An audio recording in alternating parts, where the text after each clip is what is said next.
Hello friends, आज से हम घटना चक्र की जो दृष्टि है करंट अफेयर आई हुई है, इसे हम यूपीपीसीएस के लिए कवर करने की कोशिश करेंगे।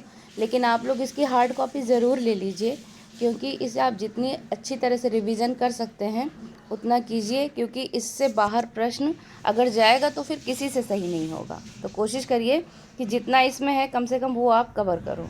तो देख लीजिए, यही है दृष्टि, जूम भी कर दिया मैंने। आइए अब इसको स्टार्ट करते हैं। पहले राष्ट्रीय परिदृश्य देखते हैं। तो सबसे पहला इसमें हेडलाइन ही है कि आम आदमी पार्टी को राष्ट्रीय दल का दर्जा दे दिया गया। पता भी होगा, इसको थोड़ा सा देख लेते हैं डिटेल में कि चुनाव चिन्ह आरक्षण व आवंटन आदेश 1968 के तहत राष्ट्रीय दलों के रूप में मान्यता प्राप्त करने हेतु निर्धारित मानदंड इस प्रकार से हैं।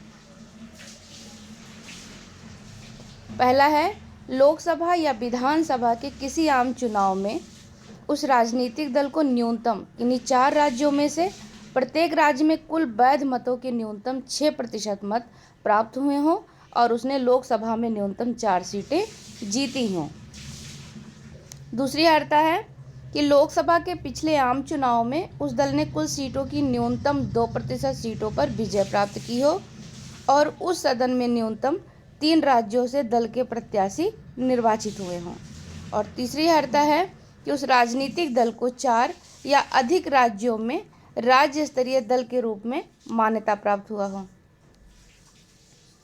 उपयुक्त शर्तों में से किसी एक शर्त को भी पूरा करने पर एक राजनीतिक दल राष्ट्रीय दल के रूप में मान्यता प्राप्त करने के योग्य होगा। ये इसकी अर्हताएं दी हुई हैं।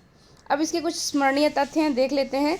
10 अप्रैल 2023 को भारत निर्वाचन आयोग ने दिल्ली के मुख्यमंत्री अरविंद केजरीवाल के नेतृत्व वाली आम आदमी पार्टी को राष्ट्रीय दल का दर्जा प्रदान किया। तो आप यहाँ देख सकते हैं कि यह दर्जा देता कौन है? भारतीय निर्वाचन आयोग देता है।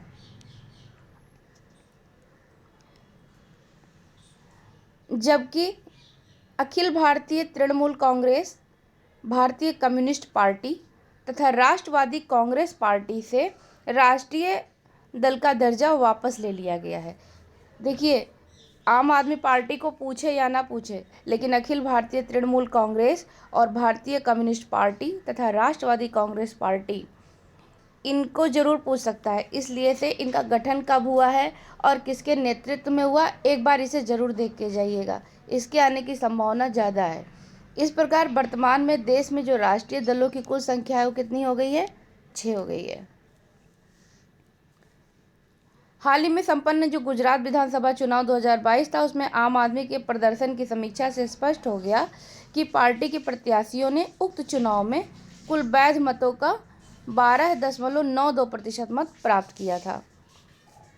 इसके अतिरिक्त गुजरात विधानसभा की कुल 182 सीटों में आम आदमी ने 5 सीटें जीतने में सफलता प्राप्त की थी।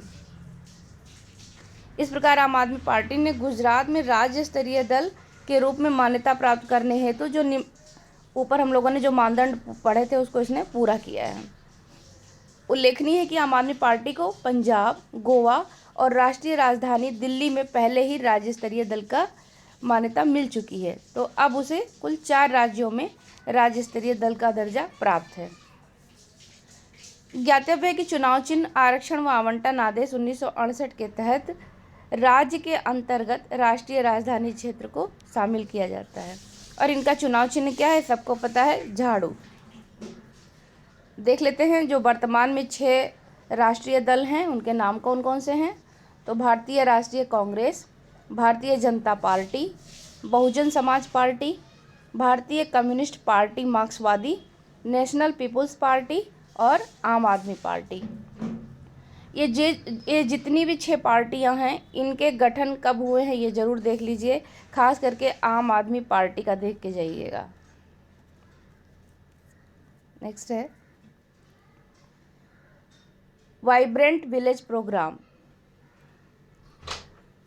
केंद्रीय वित्त मंत्री द्वारा अपने बजट भाषण 2022-23 के दौरान वाइब्रेंट विलेज प्रोग्राम की घोषणा की गई थी। इस कार्यक्रम के तहत छिटपुट जनसंख्या, सीमित कनेक्टिविटी एवं अवसंरचना वाले उत्तरी सीमा के सीमावर्ती गांवों को आच्छादित करने की परिकल्पना की गई है, जो अक्सर विकास के लाभों से वंचित रह जाते हैं।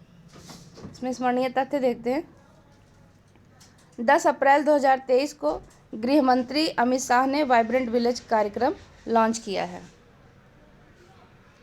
और ये शुरुआत कहाँ से की? अरुणाचल प्रदेश के अंजाव जिले के किबीतू गांव से।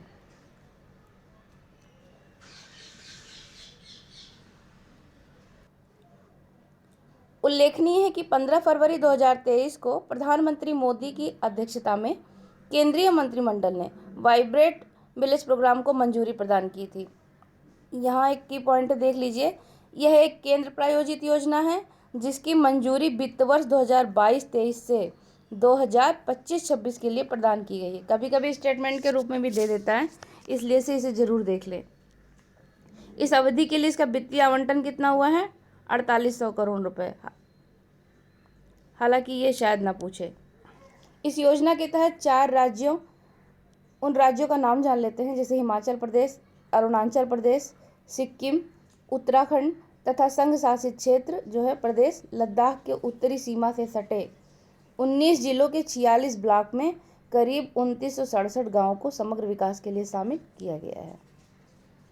तो इसकी खास बात क्या है कि इसको अरुणाचल के किबीतू गांव से शुरू किया गया है और इसे गृह मंत्री ने शुरू किया है। यह एक केंद्र प्रायोजित परियोजना है और इसका जो वित्त वर्ष है वो 2022-23 से 25-26 के लिए है। और इसमें 4 राज्य हैं, वो भी देख लीजिए। इसके अतिरिक्त इसमें और कुछ इम्पोर्टेंट नहीं है।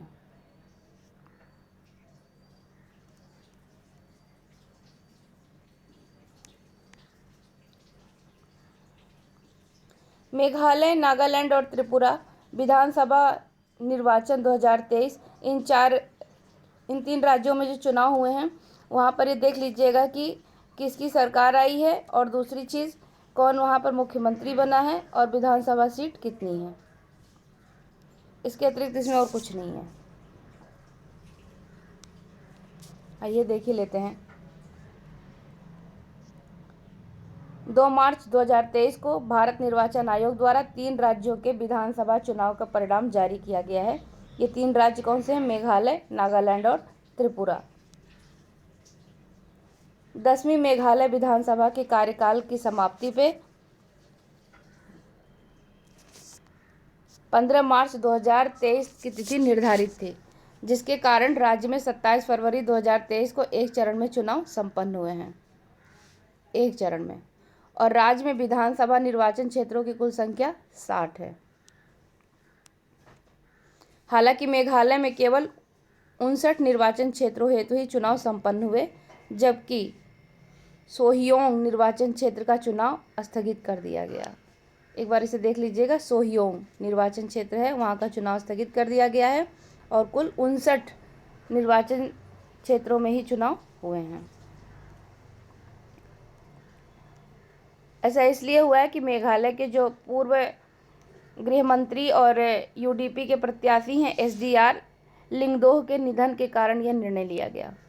ज्ञातव्य है कि मेघालय विधानसभा की 60 सीटों में 55 सीटें अनुसूचित जनजातियों के लिए आरक्षित हैं, जबकि अनुसूचित जाति के लिए कोई भी सीट आरक्षित नहीं है। मेघालय विधानसभा निर्वाचन 2023 में 86.69% मतदान दर्ज किया गया है। ये सब कुछ नहीं पूछेगा। हाँ, ये देख सकते हैं कि 2018 के चुनाव की तुलना में 0.04% की वृद्धि दर्ज की गई। चुनाव परिणाम के अनुसार मेघालय में कोनराड के संगमा के नेतृत्व वाली नेशनल पीपुल्स पार्टी सबसे बड़ी पार्टी के रूप में उभर के सामने आई है। और 7 मार्च 23 को कोनराड के संगमा ने लगातार दूसरे कार्यकाल हेतु मेघालय के मुख्यमंत्री के रूप में शपथ ग्रहण की है। इनका कार्यकाल कौन सा है? दूसरा है और इनका नाम कोनराड के संगमा और इनकी पार्टी का नाम है नेशनल पीपुल्स पार्टी।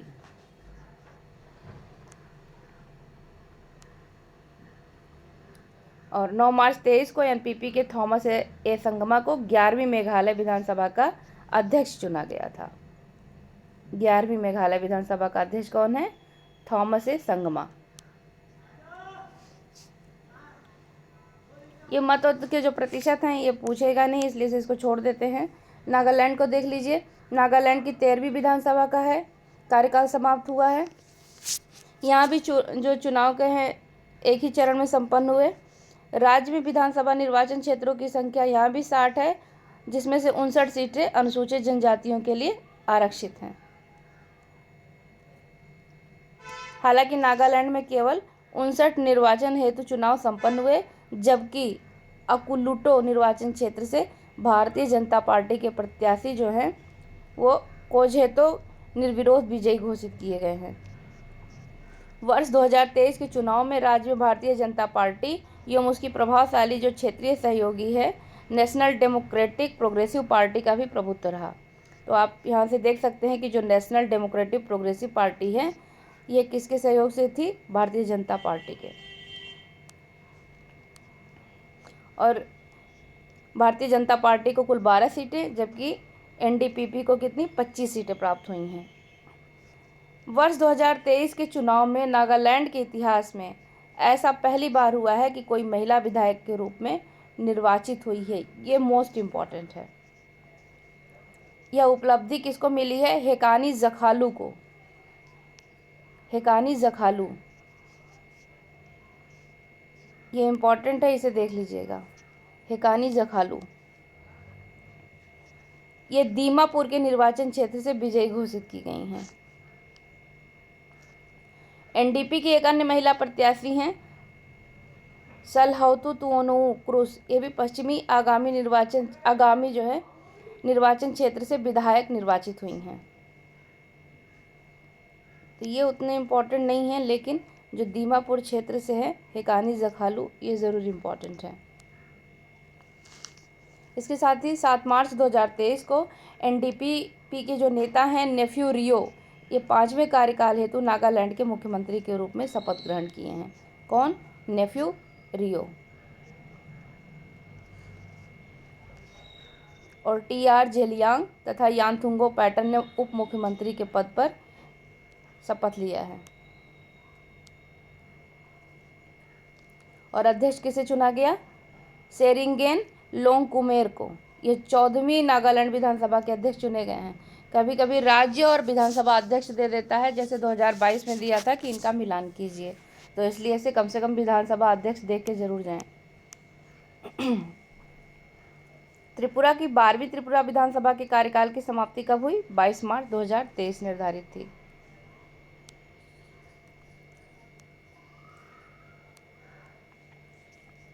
और यहाँ भी चुनाव 16 फरवरी 2023 को एक चरण में ही संपन्न हुआ है। त्रिपुरा में विधानसभा निर्वाचन क्षेत्रों की कुल संख्या 60 है, यानी कि तीनों राज्यों में निर्वाचन संख्या कितनी है? 60 है, जिसमें से 10 सीटें अनुसूचित जातियों के लिए तथा 20 सीटें अनुसूचित जनजातियों के लिए आरक्षित हैं। त्रिपुरा में चुनाव परिणाम के अनुसार त्रिपुरा में भारतीय जनता पार्टी और उसका क्षेत्रीय सहयोगी रहा indigenous people front of Tripura कुल 33 सीटें जीतने में सफल रहा। और 8 मार्च 23 को भाजपा नेता माणिक साहा दूसरे कार्यकाल हेतु त्रिपुरा के मुख्यमंत्री के रूप में शपथ ग्रहण किए हैं। कौन है? माणिक साहा। तीनों राज्यों के मुख्यमंत्री और विधानसभा अध्यक्ष जरूर देख के जाइए। 24 मार्च 2023 को भाजपा के विधायक विश्वबंधु सेन त्रिपुरा के विधानसभा अध्यक्ष निर्वाचित हुए हैं। कौन है? विश्वबंधु सेन।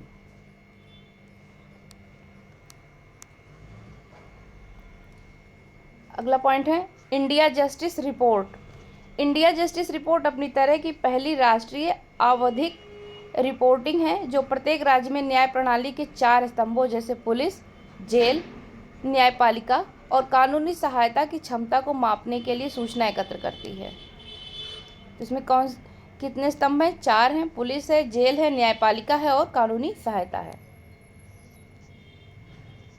4 अप्रैल 23 को इंडिया जस्टिस रिपोर्ट जारी की गई है। यह रिपोर्ट का तीसरा संस्करण है।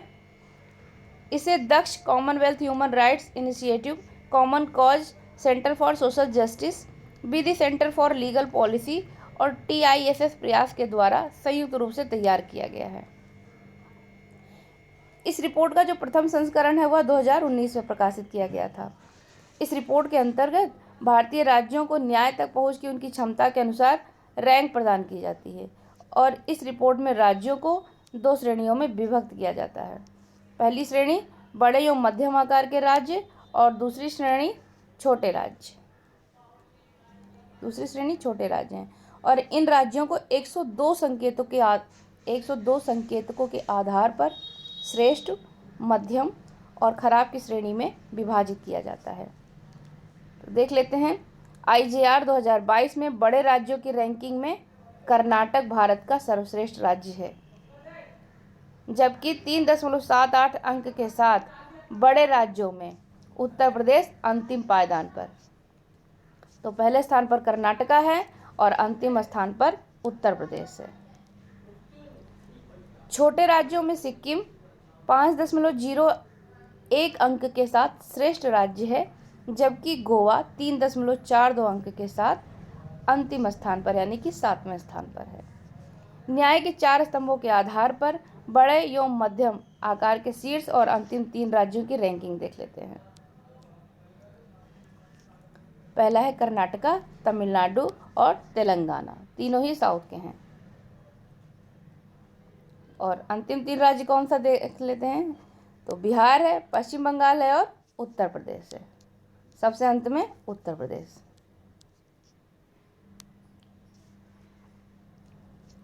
इसमें और कुछ इम्पोर्टेंट नहीं है। इसे अगला देखते हैं। अगला टॉपिक इम्पोर्टेंट है, यमवी गंगा विलास विश्व का सबसे लंबा नदी क्रूज। राष्ट्रीय जलमार्ग अधिनियम 2016 12 अप्रैल 2016 को लागू हुआ था। देश में अंतर्देशीय जल परिवहन को बढ़ावा देने के उद्देश्य से इस अधिनियम के तहत 111 जलमार्गों को राष्ट्रीय जलमार्ग घोषित किया गया। कितना? 111। नेक्स्ट है, देश में 24 राज्यों में विस्तृत इन राष्ट्रीय जलमार्गों की कुल लंबाई कितनी है? 20,275 किलोमीटर। इन जलमार्गों से जल यातायात में वृद्धि तथा देश के आंतरिक भाग में पर्यटन की गंभीर संभावनाएं विद्यमान हैं और यमवी गंगा विलास इसी क्रम में एक महत्वपूर्ण प्रयास है। अब इसके स्मरणीय तथ्य देखते हैं। 13 जनवरी, इसे जूम कर देती हूँ थोड़ा सा। 13 जनवरी 2023 को प्रधानमंत्री नरेंद्र मोदी ने वीडियो कॉन्फ्रेंसिंग के माध्यम से विश्व के सबसे लंबे नदी क्रूज एमवी गंगा विलास को वाराणसी से हरी झंडी दिखा के रवाना किया है। तो ये डेट याद रखिएगा, 13 जनवरी 2023, 14 को मकर संक्रांति होती है, उसके ठीक एक दिन पहले कहाँ से किया है? बनारस से किया है, वाराणसी से। और किसने किया है? प्रधानमंत्री मोदी ने वीडियो कॉन्फ्रेंसिंग के जरिए।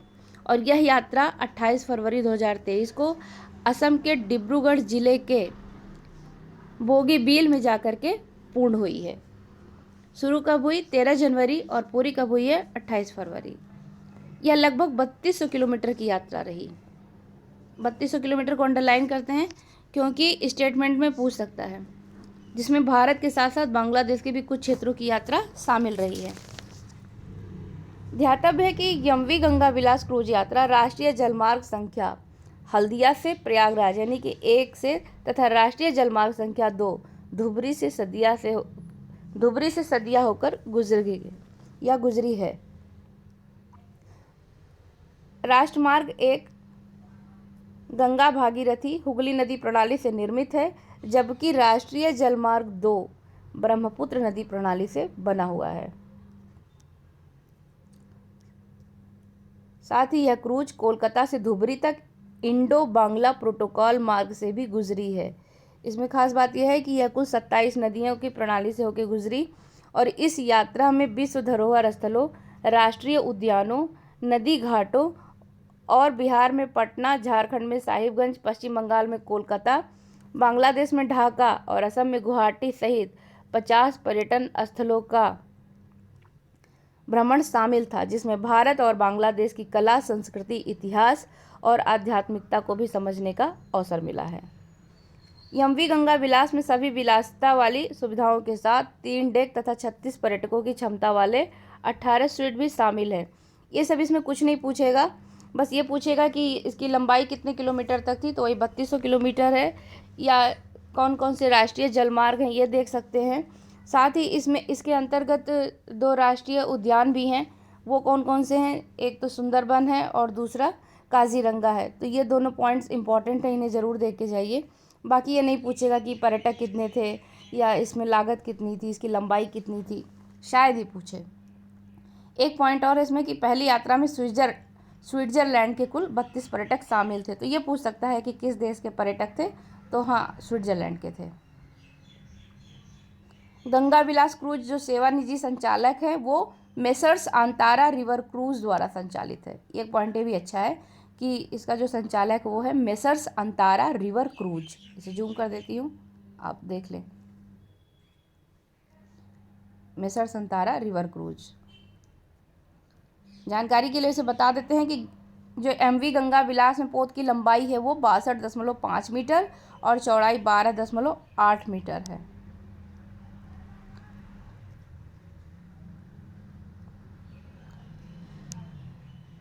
इसके अतिरिक्त इसमें कुछ और नहीं है। ये जान लीजिए कि टेंट सिटी एक यहाँ छोटा सा दिया हुआ है, देख लेते हैं। MV गंगा विलास क्रूज के उद्घाटन के दौरान ही प्रधानमंत्री ने वाराणसी में टेंट सिटी का भी उद्घाटन किया था और इस टेंट सिटी का जो निर्माण है वो सार्वजनिक निजी भागीदारी के प्रारूप में वाराणसी विकास प्राधिकरण द्वारा किया गया है। टेंट सिटी प्रतिवर्ष अक्टूबर से जून तक संचालित रहेगी और प्रधानमंत्री ने पश्चिम बंगाल में हल्दिया मल्टी मॉडल टर्मिनल का भी उद्घाटन किया है। तो एक पॉइंट ये भी है।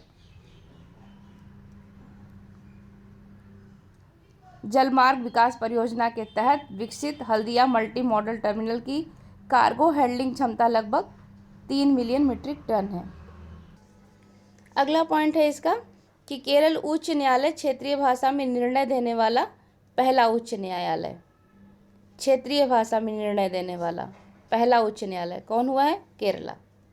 संविधान की 8वीं अनुसूची में संविधान द्वारा मान्यता प्राप्त 22 क्षेत्रीय भाषाओं का उल्लेख है। तो 8वीं अनुसूची याद रखिएगा, भाषा कितनी है? 22 हैं। अब कौन कौन सी दी हुई हैं ये पूछेगा ही नहीं, लेकिन अपनी जानकारी लेके जान लीजिए। हो सकता है कोई 2 भाषा 3 भाषा दे दे और पूछ ले कि इनमें से कौन सी 8वीं अनुसूची में शामिल है या कौन सी नहीं है। खास करके जैसे संथाली है, सिंधी है, उड़िया है, ये सब कब शामिल किए गए, या बोडो और डोगरी, इनको ज़रूर देख के जाइएगा। उल्लेखनीय है कि हाल ही में भारत के मुख्य न्यायाधीश DY चंद्रचूड़ ने सर्वोच्च न्यायालय और उच्च न्यायालयों के निर्णयों को क्षेत्रीय भाषाओं में प्रकाशित करने पर जोर दिया है।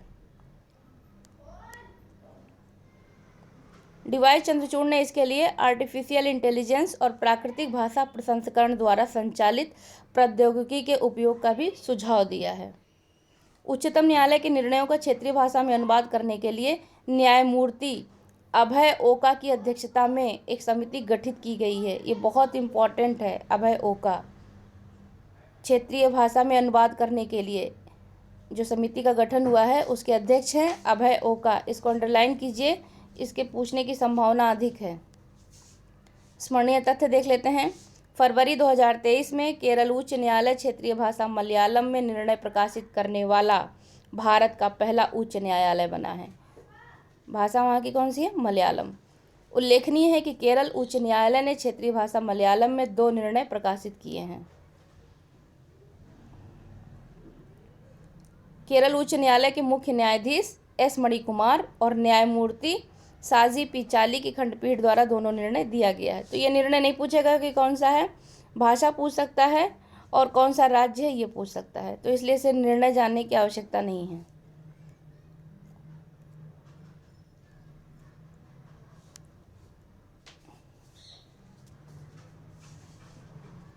फिर भी देख लेते हैं। इसका जो पहला निर्णय था वो वाहन क्रय ऋण से संबंधित था और दूसरा निर्णय जो था वो चेक डैम के निर्माण से संबंधित है। इसमें एक पॉइंट्स और देख लेते हैं कि इन निर्णयों में क्षेत्रीय भाषा में प्रकाशित करने के लिए आर्टिफिशियल इंटेलिजेंस और प्राकृतिक भाषा प्रसंस्करण प्रौद्योगिकी का उपयोग किया गया। ये सवाल पूछा जा सकता है कि किस निर्णय में आर्टिफिशियल इंटेलिजेंस और प्राकृतिक भाषा प्रसंस्करण का प्रयोग किया गया। तो आप बता सकते हैं कि केरल द्वारा वाहन क्रय ऋण और चेक डैम के निर्माण से संबंधित निर्णय में इस प्रौद्योगिकी का प्रयोग किया गया है, जिसका सुझाव चंद्रचूड़ ने दिया है। भारत में 2023 में भारत में पहली बार सर्वोच्च न्यायालय में आर्टिफिशियल और प्राकृतिक भाषा प्रसंस्करण का उपयोग करके मौखिक बहस के लाइव प्रतिलेखन की सेवा भी शुरू की गई है। निर्वाचन आयुक्त की नियुक्ति पर उच्चतम न्यायालय का निर्णय, ये बहुत ही इम्पॉर्टेंट टॉपिक है। निर्वाचन आयुक्त की नियुक्ति पर उच्चतम न्यायालय का निर्णय, इसको ठीक से देखते हैं। भारत के मुख्य निर्वाचन आयुक्त एवं अन्य निर्वाचन आयुक्त की नियुक्ति का संविधान के अनुच्छेद 324(2) के कार्यक्षेत्र के अधीन आती है। उनकी जो नियुक्ति है वो अनुच्छेद 324(2) के कार्यक्षेत्र के अधीन आती है। संविधान में मुख्य निर्वाचन आयुक्त एवं निर्वाचन आयुक्तों की नियुक्ति के लिए कोई विशिष्ट विधायी प्रक्रिया वर्णित नहीं है। अब तक मुख्य निर्वाचन आयुक्त एवं निर्वाचन आयुक्तों की जो नियुक्ति है वो प्रधानमंत्री के नेतृत्व में मंत्रिपरिषद की सलाह पर राष्ट्रपति द्वारा की जाती थी।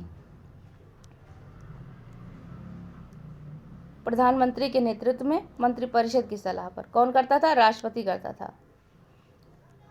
अब इसके स्मरणीय तथ्य देखते हैं, ये चर्चा में क्यों है। 2 मार्च 2023 को उच्चतम न्यायालय की 5 सदस्यीय संवैधानिक पीठ ने अपने एक ऐतिहासिक निर्णय में मुख्य चुनाव आयुक्त और चुनाव आयुक्तों की नियुक्ति के संबंध में अहम फैसला सुनाया है। ये बहुत इंपॉर्टेंट है, याद रखिए, इससे निश्चित सवाल आएगा। न्यायालय ने अपने निर्णय में यह कहा कि मुख्य चुनाव आयुक्त एवं चुनाव आयुक्तों की नियुक्ति एक समिति की सिफारिश पर राष्ट्रपति के द्वारा की जाएगी। मुख्य चुनाव आयुक्त एवं अन्य चुनाव आयुक्तों की नियुक्ति 3 सदस्यीय उच्च स्तरीय समिति की सिफारिश पर राष्ट्रपति द्वारा की जाएगी। तो कितने सदस्य होंगे? 3 सदस्य, जिसमें प्रधानमंत्री होंगे, लोकसभा के विपक्ष के नेता तथा भारत के मुख्य न्यायाधीश शामिल होंगे। लोकसभा में विपक्ष का नेता उपलब्ध न होने पर सबसे अधिक जनप्रतिनिधियों वाले विपक्षी दल का नेता इस समिति का सदस्य होगा। जब तक संसद संविधान के अनुच्छेद 324(2) के अधीन कोई विधि नहीं बना लेती, तब तक उपयुक्त दिशा निर्देश प्रभावी रहेंगे। 5 सदस्यीय संविधान पीठ की अध्यक्षता न्यायमूर्ति के.एम. जोसेफ ने की है। 5 सदस्यीय संविधान की पीठ की जो अध्यक्षता है वो किसने की? न्यायमूर्ति के.एम. जोसेफ। जो भी अंडरलाइन है उन्हें एक बार जरूर देखिए और हो सके तो बार बार उनका रिवीजन करें। कभी कभी पूछ लेता है कि अन्य सदस्य कौन थे, तो वो भी देख लेते हैं। पीठ के अन्य सदस्यों में न्यायमूर्ति अजय रस्तोगी, न्यायमूर्ति अनिरुद्ध बोस, न्यायमूर्ति ऋषिकेश रॉय तथा न्यायमूर्ति टी रवि कुमार शामिल थे। कौन कौन से हैं फिर से देखिए। अजय हैं अनिरुद्ध, ऋषिकेश और रवि कुमार।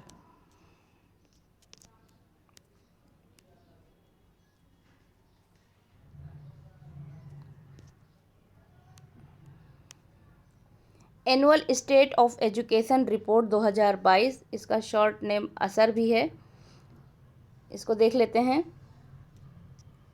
इस रिपोर्ट को गैर सरकारी शिक्षण संगठन प्रथम द्वारा जारी किया जाता है।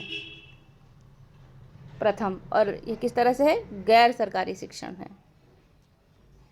भारत के लगभग सभी ग्रामीण जिलों में वर्ष 2005 से यह सर्वेक्षण संचालित किया जा रहा है। तो इसमें क्या इंपॉर्टेंट बात है कि इसे एक गैर सरकारी शिक्षण संगठन प्रथम जारी किया है। और यह कब से शुरू किया गया? 2005 से।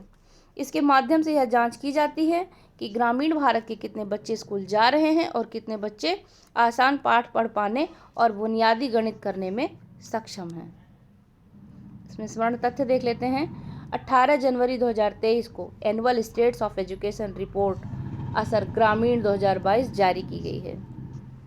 रिपोर्ट में ग्रामीण भारत के 3 से 16 वर्ष आयु के वर्ग के बच्चों का नामांकन स्थिति दर्ज की गई है। इसके साथ ही यह रिपोर्ट 5 से 16 आयु वर्ग के बच्चों की पढ़ने और गणित करने की बुनियादी क्षमताओं पर भी केंद्रित है। पहला क्या पॉइंट था इसमें? रिपोर्ट में ग्रामीण भारत के 3 से 16 वर्ष आयु वर्ग के हैं बच्चे जिनका नामांकन दर्ज किया गया, और दूसरा 5 से 16 वर्ष आयु के बच्चे हैं जिनकी गणित पढ़ने और बुनियादी जो शुरुआती शिक्षा होती है उस पर उनकी क्षमताओं पर ध्यान केंद्रित किया गया है। असर 2022 में भारत के 616 जिलों में शुरू किया गया, या इसमें जो है 19,060 गाँव को भी शामिल किया गया है। ये सब आपसे नहीं पूछेगा कि कितने गांव शामिल किए गए हैं, कितने ज़िले शामिल किए गए हैं। बस ये पूछेगा कि इसका मतलब या तो इसके नामांकन से संबंधित सवाल पूछ सकता है, या फिर इसमें बच्चों की उम्र से संबंधित कथन कारण के रूप में सवाल दे सकता है, और या फिर पूछ सकता है कि इसे कौन जारी करता है। अगला पॉइंट देख लेते हैं। इसमें 6 से 14 वर्ष आयु के बच्चों हेतु नामांकन दर विगत 15 वर्षों में 95% से ऊपर रही है। 6 से 14 वर्ष की आयु के बच्चे, कितना, 95%। यह आंकड़ा 2018 में 97.2% था, वहीं 2022 में ये 98.4% हो गया है।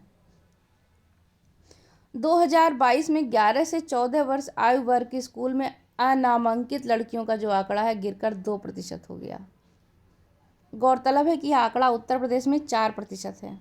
इसके अतिरिक्त 2022 में 15-16 वर्ष आयु वर्ग की 7.9% लड़कियां अनामांकित थीं, जबकि 2018 में यह आंकड़ा 13.5% था। यह सब आपसे कुछ भी नहीं पूछेगा, हालांकि पूछने को कुछ भी पूछ सकता है, लेकिन ज़्यादातर इसे पूछा नहीं जाता है। ये देख लेते हैं, सिर्फ 3 राज्यों में 15-16 वर्ष आयु वर्ग के अनामांकित लड़कियों का अनुपात 10% से अधिक है। वह राज्य कौन से हैं ये देख लीजिए, मध्य प्रदेश, उत्तर प्रदेश और छत्तीसगढ़। इसके अतिरिक्त इसमें और कुछ इंपॉर्टेंट नहीं है। इस रिपोर्ट को प्रकाशित कौन कर रहा है? प्रथम। और यह कब से प्रकाशित हो रहा है? 2005 से, बस। और यह ग्रामीण शिक्षा से सर्वेक्षण से संबंधित है। इसके अतिरिक्त इसमें शायद ही कुछ पूछे। नेक्स्ट देख लेते हैं, हुबली जंक्शन विश्व का सबसे लंबा रेल प्लेटफॉर्म है। इसके पहले कौन था? गोरखपुर का था, और अभी कौन है? हुबली है। श्री सिद्धारूढ़ा स्वामी जी हुबली जंक्शन के सामान्यतः SSS हुबली जंक्शन के नाम से भी जाना जाता है। 2015 में हुबली जंक्शन का नाम बदलकर हुब्बली जंक्शन कर दिया गया। पहले हुबली था, अब यह हुब्बली है। पुनः सितंबर 2020 में इसे बदल करके SSS हुब्बली जंक्शन किया गया। यह रेलवे स्टेशन दक्षिण पश्चिमी रेलवे हुब्बली रेलवे मंडल का हिस्सा है, और यह है कहाँ पर? कर्नाटक में स्थित है, धारवाड़ में, और इसमें कुछ नहीं है। इसके स्मरणीय तथ्य कुछ देख लेते हैं। 13 जनवरी 2023 को गिनीज वर्ल्ड रिकॉर्ड्स में हुब्बली जंक्शन जो है वह विश्व का सबसे लंबा रेलवे प्लेटफॉर्म का दर्जा प्राप्त किया है। 12 मार्च 2023 को प्रधानमंत्री नरेंद्र मोदी द्वारा इस प्लेटफॉर्म का उद्घाटन किया गया, और इसकी लंबाई कितनी है? 1507 मीटर। देखिए यहाँ दिया हुआ है कि इससे पहले यह खिताब उत्तर प्रदेश के गोरखपुर रेलवे स्टेशन स्थित प्लेटफॉर्म के नाम पर था। उसकी लंबाई कितनी थी? 1366 मीटर। नेक्स्ट है, विदिशा 5G तकनीक लागू करने वाला पहला आकांक्षी जिला बन गया है। देश के 112 सर्वाधिक अल्प विकसित जिलों को तीव्र एवं प्रभावी तरीकों से रूपांतरित करने के उद्देश्य से प्रधानमंत्री नरेंद्र मोदी ने जनवरी 2018 में आकांक्षी जिला कार्यक्रम को लॉन्च किया था। 2018 में लॉन्च किया गया था। इन 112 आकांक्षी जिलों में उत्तर प्रदेश के 8 जिले हैं, जैसे बहराइच, बलरामपुर, चंदौली, चित्रकूट, फतेहपुर, श्रावस्ती, सिद्धार्थनगर तथा सोनभद्र। इन 8 जिलों को याद रखिएगा, क्योंकि इनमें से कोई भी एक जिला, 4 जिले दे सकते हैं या 3 दे सकता है, और पूछ सकता है कि कौन सा इसमें है या नहीं है। 13 जनवरी 2023 को विदिशा स्टार्टअप्स द्वारा प्रस्तावित नवाचारी 5G उपयोग मामलों की ज़मीनी स्तर पर तैनाती करने वाला भारत का पहला आकांक्षी जिला बन गया है विदिशा। ज्ञातव्य है कि विदिशा मध्य प्रदेश का एक आकांक्षी जिला है। विदिशा जिले में स्टार्टअप द्वारा C-DOT के सहयोग से लागू किए गए नवाचारी 5G उपयोग के मामले में सुपरक्यूटिकल्स, एम्बूपॉड, लॉजी AI, SEO5, टेक XR, यह सब जो है नवाचारी शिक्षण विधियों हेतु प्रयोग किए जा रहे हैं, और इसका कोई इम्पोर्टेंट नहीं है। देखिए इसमें जो है अगला टॉपिक है कोल्लम। तो कोल्लम जो है वो भारत का पहला संविधान साक्षर जिला है, और कोल्लम कहाँ पर है? केरल में। ठीक है।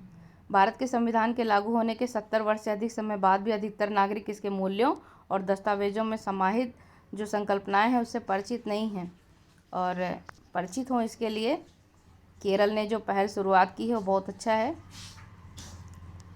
आइए इसमें स्मरणीय तथ्य देख लेते हैं कि 14 जनवरी 2023 को केरल के कोल्लम को भारत का पहला संविधान साक्षर जिला घोषित किया गया है। यह घोषणा केरल के मुख्यमंत्री पिनाराई विजयन द्वारा की गई। कोल्लम की यह उपलब्धि संविधान साक्षरता अभियान द सिटीजन 2022 का परिणाम है। इस अभियान को कोल्लम जिला पंचायत, जिला योजना समिति और केरल स्थानीय प्रशासन द्वारा संयुक्त रूप से शुरू किया गया। इस अभियान का मुख्य उद्देश्य जिले को संवैधानिक रूप से साक्षर जिला बनाना था। तो याद रखिएगा, यही सवाल पूछेगा कि संविधान साक्षर जिला कौन सा है, तो कोल्लम है। कहाँ का है ये? केरल राज्य का। इसमें देख लेते हैं, इस अभियान के तहत 7 लाख से अधिक परिवारों को संविधान के मूल सिद्धांतों पर शिक्षित किया गया है। इसके अतिरिक्त जिले के 7 लाख से अधिक परिवारों को 10 वर्ष से आयु के लगभग 23 लाख लोगों को संविधान के विभिन्न पहलुओं पर शिक्षित किया गया। इस अभियान के अंतर्गत शामिल लगभग 2000 प्रशिक्षकों को सीनेटर कहा गया है। तो कोल्लम याद रखिएगा पहला साक्षर जिला है।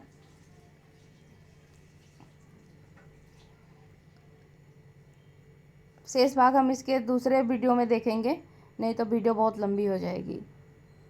तब तक इतना पढ़ते रहिए।